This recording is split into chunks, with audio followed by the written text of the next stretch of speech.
Good morning, student. I am Rajan Jha, Assistant Professor, Marwari college Ranchi.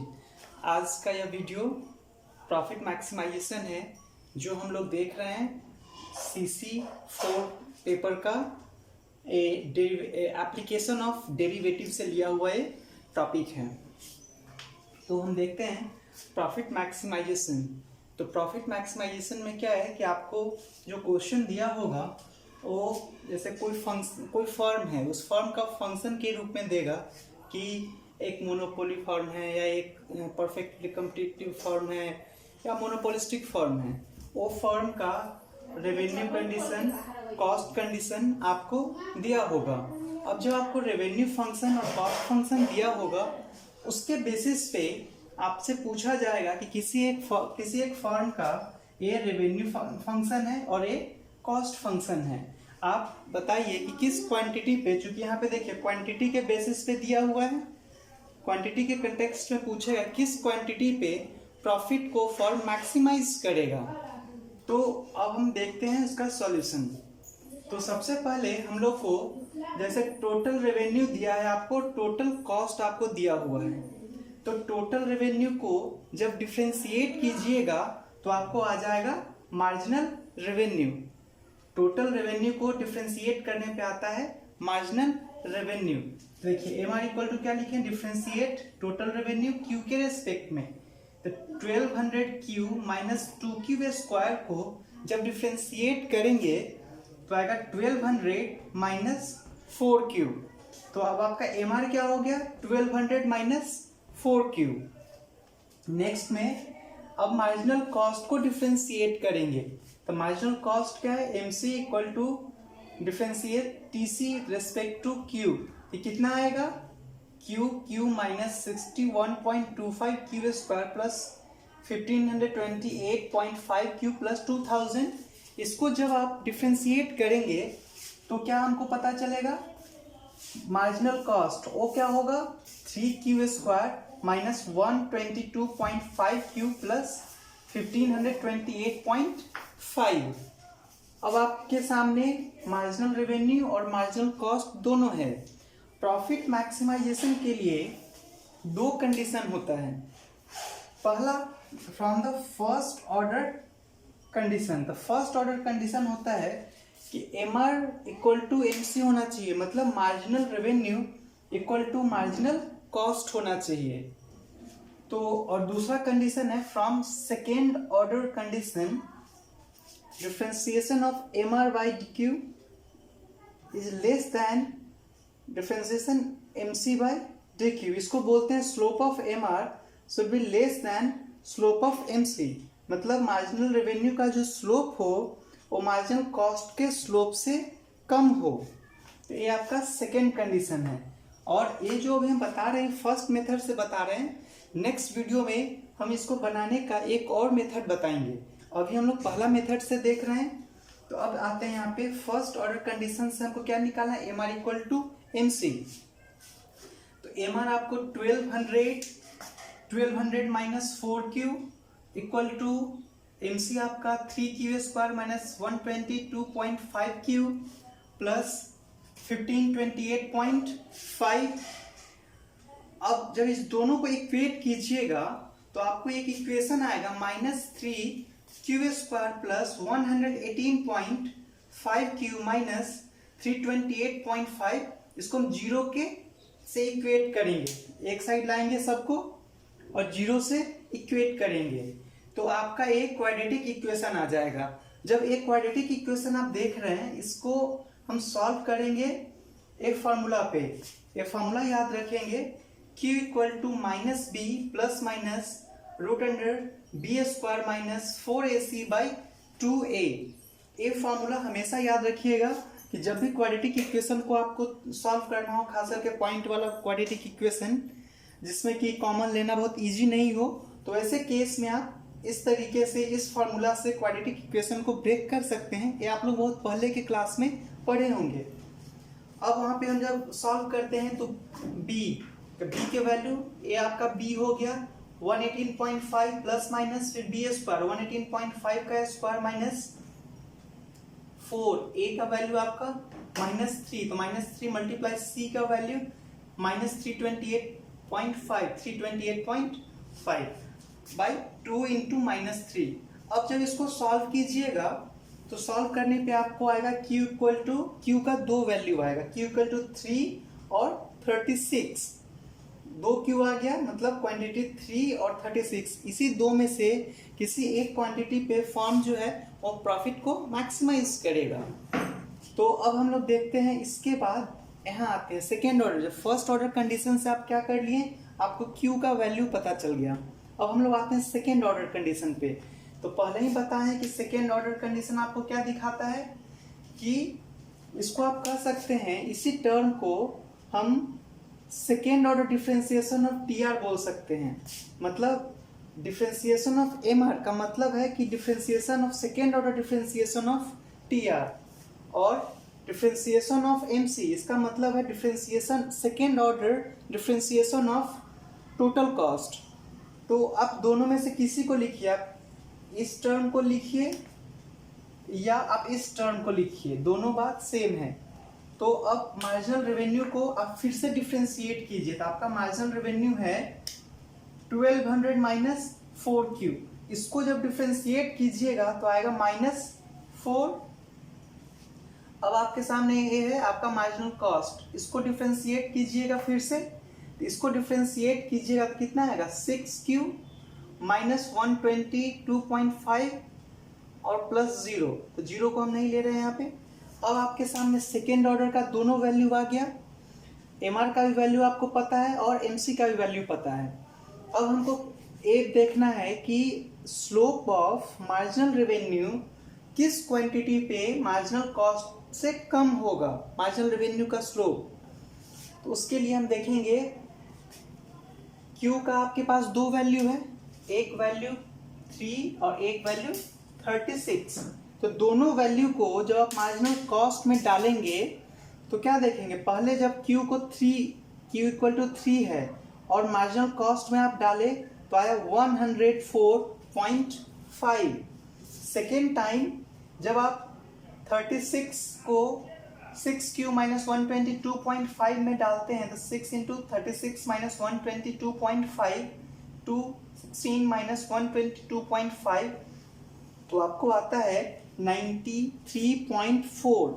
अब अभी तक हम लोग को कितना पता चल गया कि दोनों वैल्यू पे, Q के दोनों वैल्यू पे मार्जिनल कॉस्ट कितना होगा, ये हमको यहाँ पे पता चल गया। ये आपका है माइनस, ध्यान रखिएगा, ये -104.5 है।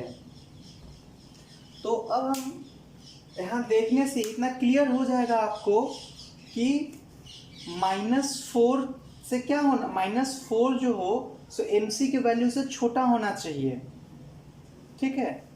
तो किस वैल्यू पे वो छोटा होगा, 104 से बड़ा है, ये नहीं होगा।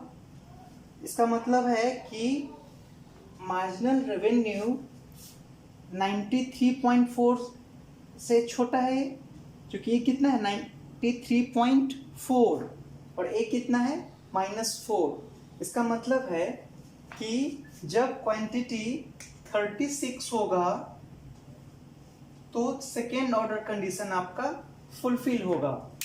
इस पे क्यों नहीं होगा, क्योंकि इसका देखिए, इसका वैल्यू कितना है -104.5, जो कि इसके वैल्यू से भी कम है। हमको क्या चाहिए था कि मार्जिनल कॉस्ट का वैल्यू इसके वैल्यू से ज़्यादा हो। ए वैल्यू तो कम है, -104.5 इसके वैल्यू से क्या है, कम है, लेकिन 93.4 जो है इसके वैल्यू से वो ज़्यादा है।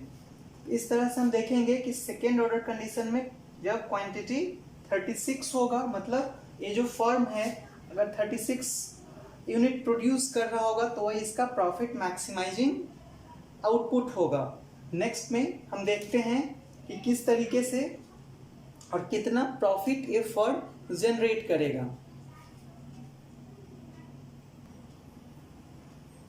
चलिए अब आगे देखिए कि एक जो सेकेंड ऑर्डर कंडीशन है, from second order condition Q equal to 36 जो है फर्म्स के प्रॉफिट को मैक्सिमाइज करेगा, क्योंकि सेकेंड ऑर्डर कंडीशन को Q इक्वल टू 36 फुलफिल कर रहा था, Q इक्वल टू 3 फुलफिल नहीं कर रहा था। अब प्रॉफिट हमको जानना है कि फर्म का प्रॉफिट क्या होगा। तो प्रॉफिट का फॉर्मूला होता है, उसको हम पाई से डिनोट करते हैं। फॉर्मूला होता है TR minus TC, total revenue minus total cost. तो आपके पास टोटल रेवेन्यू दिया हुआ है 1200Q minus 2Q square minus QQ minus 61.25Q square plus 1528.5Q plus 2000। अब जब आप इसको सॉल्व कीजिएगा तो फाइनल आपका इक्वेशन आएगा minus QQ plus 59.25Q square minus 328.5Q minus 2000।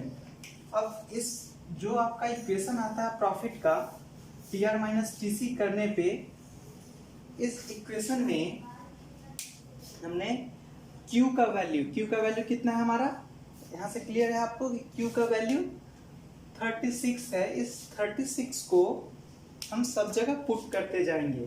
तो जब 36 को आप पुट कीजिएगा तो यहाँ देखिए 36Q प्लस 59.25 इंटू 36 का square minus 328.5 into 36 minus 2000। Final इसको सॉल्व करने पे हमें प्रॉफिट पता चलता है 16,306 हमारा प्रॉफिट आएगा। तो एक प्रॉफिट कब होगा, जब क्वांटिटी 36 होगा। अब एक क्वेश्चन हमने सही बनाया है या नहीं बनाया है, इसको हम चेक कैसे करेंगे। तो चेक करने के लिए आप लोग क्या कीजिएगा, अब आप इतना सब कुछ देख लिए कि फर्म का ये प्रॉफिट है, फर्म दोनों कंडीशन को आपने देखा है फुलफिल हुआ है। इसमें 2-3 बात हमेशा याद रखिएगा। सबसे पहले याद रखिए कि फर्म का जो कंडीशन है वो दोनों याद रखना है कि इक्विलिब्रियम के लिए क्या कंडीशन होना चाहिए, प्रॉफिट मैक्सिमाइजेशन के लिए। तो पहला क्या है आपका कि MR इक्वल टू MC होना चाहिए, मार्जिनल रेवेन्यू मार्जिनल कॉस्ट के बराबर होना चाहिए। वहाँ से आपको Q का वैल्यू पता चल जाएगा। सेकेंड टर्म में आपको क्या ध्यान रखना है सेकेंड ऑर्डर कंडीशन में, कि जो आपका स्लोप है मार्जिनल रेवेन्यू का, वो मार्जिनल कॉस्ट के स्लोप से कम होना चाहिए। तो अब Q का अगर एक ही वैल्यू होता तो देख लेते हैं तो क्या होता है। अगर Q का 2 वैल्यू है तो दोनों वैल्यू को एक एक करके पुट करेंगे और तब देखेंगे कि किस वैल्यू पे प्रॉफिट मैक्सिमाइज होगा। तो उस तरीके से आप एक Q आपको पता चल जाएगा, कितना प्रॉफिट होगा वो आपको पता चल जाएगा। अब ये सही है या नहीं है, इसके लिए हम क्या करेंगे कि प्रॉफिट को दूसरे तरीके से चेक करेंगे। उसका तरीका है कि आपका जो टोटल रेवेन्यू है, टोटल रेवेन्यू में यहाँ Q का वैल्यू जो है, इस Q का वैल्यू में आप 36 पुट कर दीजिए, यहाँ 36 पुट कर दीजिए, यहाँ 30 TC में यहाँ 36 पुट करके सब जगह जो Q का वैल्यू है ना इसको आप डाल दीजिए। तो आपको फर्म का टोटल रेवेन्यू कितना है सो पता चल जाएगा। इस सब में आप अगर Q का वैल्यू डाल देते हैं, क्वांटिटी डाल देते हैं, तो आपको टोटल कॉस्ट का आइडिया मिल जाएगा कि फर्म को टोटल कॉस्ट कितना लग रहा है। तो फर्म को जो कॉस्ट लगे ये आपको पता चल गया, जो रेवेन्यू लगा वो आपको पता चल गया। तो यहाँ भी डायरेक्ट आप कॉस्ट और रेवेन्यू को अगर सब्सट्रैक्ट कर देंगे तो जो यहाँ आया है प्रॉफिट वही यहाँ आएगा। वही काम हम यहाँ भी किए हैं, लेकिन आप क्रॉस चेक करने के लिए इस दोनों इक्वेशन में डाल के चेक कर सकते हैं। दूसरा तरीका भी आप अपना सकते हैं कि आप एवरेज कॉस्ट एवरेज रेवेन्यू भी निकाल सकते हैं उसी का यूज करके। जैसे एवरेज कॉस्ट कैसे निकालना होगा, अगर एवरेज कॉस्ट निकालना होगा तो आपका टोटल कॉस्ट दिया हुआ है। टोटल कॉस्ट को जब Q से जगह अगर इसी में पूछा जाता कि एवरेज कॉस्ट क्या होगा तो क्या करते हैं हम लोग, TC बाई Q करते, तो आपको एवरेज कॉस्ट पता चल जाता। अगर एवरेज रेवेन्यू निकालना होता, एवरेज रेवेन्यू, तो क्या करते TR बाई Q कर देंगे तो आपको एवरेज रेवेन्यू पता चल जाएगा। तो आप एवरेज कॉस्ट और एवरेज रेवेन्यू भी इसको सॉल्व करके फिर उसमें Q का वैल्यू पुट कर दीजिएगा तो एवरेज कॉस्ट एवरेज रेवेन्यू आ जाएगा। अच्छा, अब इस क्वेश्चन में पूछा जाए कि टोटल फिक्स्ड कॉस्ट, जैसे टीसी है, टीसी 2 से बनता है ना, टोटल कॉस्ट का कंपोनेंट क्या होता है? Total variable cost plus total fixed cost, TFC, total fixed cost. तो अब इस TC फंक्शन में आपका TVC क्या है और TFC क्या है? तो TFC टोटल फिक्स्ड कॉस्ट आपका होगा 2000 इस क्वेश्चन में, क्योंकि ये 2000 है, इसमें कोई वेरिएबल आपको नहीं लगा है। तो जो नंबर दिया हो जिसमें कोई वेरिएबल ना हो टोटल कॉस्ट फंक्शन में, वही आपका होता है टोटल फिक्स्ड कॉस्ट। और जब टोटल फिक्स्ड कॉस्ट 2000 होगा तो टोटल वेरिएबल कॉस्ट कितना हो जाएगा आपका? टोटल वेरिएबल कॉस्ट हो जाएगा Q minus 61.25 Q square plus 1528.5 Q। ये आपका टोटल वेरिएबल कॉस्ट हो गया। अब टोटल वेरिएबल कॉस्ट आपको पता है, टोटल फिक्स्ड कॉस्ट पता है, तो फिर अगर पूछा जाए इसी क्वेश्चन में ये एवरेज वेरिएबल कॉस्ट निकालिए, तो कैसे निकालिएगा? Total variable cost divided by quantity, quantity से डिवाइड कीजिएगा तो आपको टोटल वेरिएबल कॉस्ट आ जाएगा। फिर जब टोटल फिक्स्ड कॉस्ट है और आपको जानना है एवरेज फिक्स्ड कॉस्ट, AFC निकालना है, तो क्या कीजिएगा? TFC by Q। तो वही 36 पुट कीजिएगा TFC में, 2000 को 36 से डिवाइड कीजिएगा तो आपको टोटल एवरेज फिक्स्ड कॉस्ट आ जाएगा। और TVC को जब Q से डिवाइड कीजिएगा तो आपको टोटल वेरिएबल कॉस्ट आ जाएगा।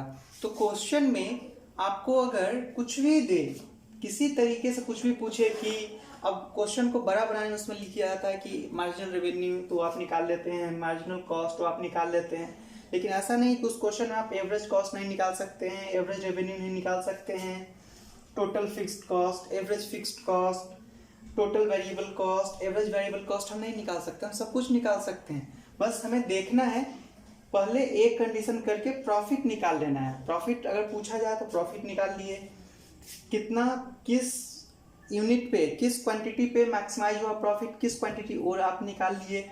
उसके बाद आप यही सब फॉर्मूला जो आप कॉस्ट चैप्टर में पढ़े हैं उसका इस्तेमाल करके आप इन सबको एक एक करके सॉल्व कर सकते हैं। इस तरीके से आप देखे हैं कि प्रॉफिट मैक्सिमाइजेशन जो है वो एक मेथड से हम कैसे बनाते हैं। फर्स्ट मेथड है, नेक्स्ट वीडियो में हम इसका दूसरा मेथड को भी देखते हैं जो हम डायरेक्ट निकालेंगे प्रॉफिट को। तो मेरे हिसाब से आप समझ गए होंगे इसको। जहां भी कोई डाउट हो आप कमेंट में लिखिएगा, फिर उसको हम लोग सॉल्व करेंगे। Thank you.